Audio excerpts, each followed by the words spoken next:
Update news. शहरात कार्यरत असलेल्या Tejaswini urban cooperative credit woman सोसायटीने गुंतवणूकदारांना तब्बल 10 कोटी रुपयांचा गंडा घातल्याचा धक्कादायक प्रकार उघडकीस आला आहे। 24% जादा परताव्याचा आमिष दाखवून ठेवीदारांची फसवणूक केल्यानंतर संस्थेचे संस्थापक प्रमोद शिंदे यांच्यासह सर्व संचालक मंडळ सध्या फरार आहे। शिंदे कुटुंब संशयाच्या भोवऱ्यात। संस्थापक प्रमोद शिंदे यांच्यासह त्यांच्या कुटुंबातील सदस्य आणि इतर संचालकांवर गंभीर आरोप आहेत। प्रमोद शिंदे यांच्या भावाने व ते बेपत्ता असल्याची तक्रार पोलीस ठाण्यात दिली असली तरी हा अटकेपासून वाचवण्यासाठी बनाव असल्याचा संशय व्यक्त होत आहे। प्रशासकीय दिरंगाई। जिल्हा उपनिबंधक नानासाहेब चव्हाण आणि प्रशासक ओंकार पहुरकर यांच्या भूमिकेवर गुंतवणूकदारांनी प्रश्नचिन्ह उपस्थित केला आहे। प्रशासक नेमून 25 दिवस उलटले तरी अद्याप ठोस कारवाई झालेली नाही। नियमबाह्य कारभार। संस्थेने वार्षिक सर्वसाधारण सभा न घेणे, निवडणुका न घेता संचालकांच्या नियुक्त्या करणे आणि ऑडिटमध्ये अनियमितता असणं असे गंभीर प्रकार समोर आले आहेत। सॉफ्टवेअरचे थकबाकी न भरल्याने डेटा तपासणीतही अडथळे येत आहेत। आंदोलनाचा इशारा। सहकार विभाग जाणीवपूर्वक दुर्लक्ष करत असल्याचा आरोप करत संतप्त ठेवीदारांनी 1 जूनपासून आमरण उपोषणाचा इशारा दिला आहे। 20 मे पर्यंत ठोस कारवाई न झाल्यास तीव्र जनआंदोलन छेडण्यात येईल असंही त्यांनी स्पष्ट केलं आहे। गुंतवणूकदारांची आयुष्यभराची पुंजी अडकल्याने यवतमाळ जिल्ह्यात मोठी खळबळ उडाली असून आता सर्वांचं लक्ष पोलीस आणि सहकार विभागाच्या कारवाईकडे लागले आहे। संपादक सय्यद मतीन। तेजस्विनी अर्बनमध्ये आमची फसवणूक अशा प्रकारे झाली की आम्हाला जास्त व्याजाचं आमिष दाखवून त्यामध्ये आमच्याकडनं पैसे घेतले गेले आणि सांगितले की 3 महिने तरी ठेवा, 2 महिने तरी ठेवा आणि ओळखीचं असल्यामुळे आम्ही त्या प्रकारे तिथे पैसे ठेवले। पण जेव्हा आमच्या विड्रॉलची वेळ आली आणि पैसे घ्यायला गेलो तेव्हा त्या कर्मचाऱ्यांनी सांगितलं की आमचे संचालक इथे नाही आहे, कोणीही नाही आहे आणि आमच्या संस्थेमध्ये काहीही पैसे वगैरे आता नाही आहे, तर तुम्हाला आता ते पैसे मिळणार नाही। तरीसुद्धा आम्ही काही दिवस वाट पाहिली आणि त्यानंतर मग शेवटी आम्ही आमच्या रिपोर्ट करायला सुरुवात केली। मग आम्ही त्यानंतर DDRकडे गेलो, ARकडे गेलो, त्यानंतर निवेदन घेऊन SP साहेबांकडे गेलो, ठाणेदार साहेबांकडे गेलो, सगळीकडे आमचे रिपोर्ट करून झाले आणि त्यानंतर वारंवार पाठपुरावा करूनसुद्धा एकाही ऑफिसरनी किंवा कुठल्याही कर्मचाऱ्यांनी आमची मदत केली नाही। उद्या करू, नंतर करू, 8 दिवसांनी या, 15 दिवसांनी या असं करून आणि त्याच्यावर कुठलीही FIR दाखल झालेली नाही आहे।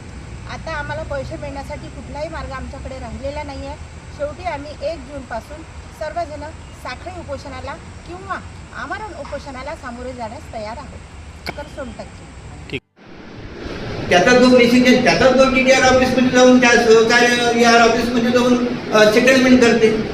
आता आम्ही ज्या गरिबाचे जे ठेवीदाराचे पैसे, आता सगळ्याचा प्रश्न आहे शिंदे आहे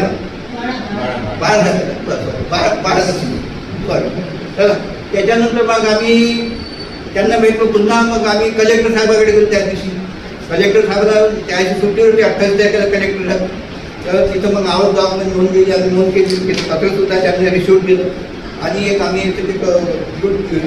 चॅनल TV चॅनलवाले होते त्यांनासुद्धा आम्ही एक त्यांचं काय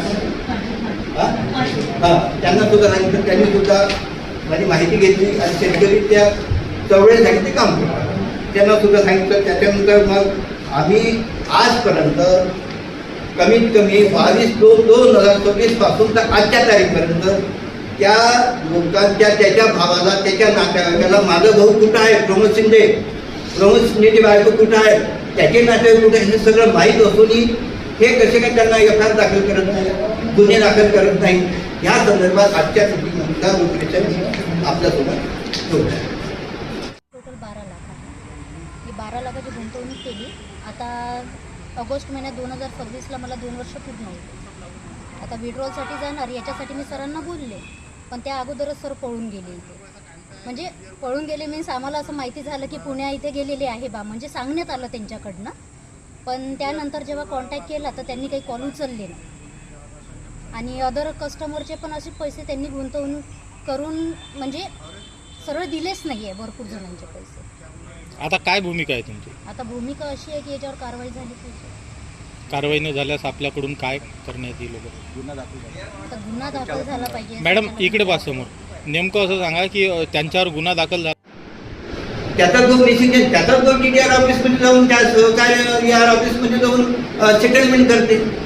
आणि आम्ही ज्या गरिबाचे जे ठेवीदाराचे पैसे, आता सगळ्याचा प्रश्न आहे भैया शिंदे आहे बाळासाहेब शिंदे बरं. तर त्याच्यानंतर मग आम्ही त्यांना भेटलो. पुन्हा मग आम्ही कलेक्टर साहेबाकडे गेलो. त्या दिवशी कलेक्टर साहेबाला त्याची सुट्टी होती 28 तारखेला कलेक्टरला. तर तिथं मग आवाज गावामध्ये नोंद केली. आम्ही नोंद केली. पत्रसुद्धा त्यांनी रिशूट दिलं. आणि एक आम्ही चॅनल TV चॅनलवाले होते त्यांनासुद्धा आम्ही एक त्यांचं काय त्यांनासुद्धा सांगितलं. त्यांनीसुद्धा माझी माहिती घेतली आणि शेतकरी त्या चळवळीसाठी ते काम करतात. त्यांनासुद्धा सांगितलं. त्याच्यानंतर मग आम्ही आजपर्यंत कमीत कमी 22/2/2026 पासून तर आजच्या तारीखपर्यंत त्या लोकांच्या त्याच्या भावाला त्याच्या नातेवाईकाला माझा भाऊ कुठं आहे, प्रमोद शिंदेची बायको कुठं आहे, त्याचे नातेवाईक कुठे, हे सगळं माहीत असूनही हे कसे काय त्यांना FIR दाखल करत नाही, गुन्हे दाखल करत नाही. या संदर्भात आजच्या मीटिंगनंतर ऑपरेशन आपल्यासोबत जोडलं.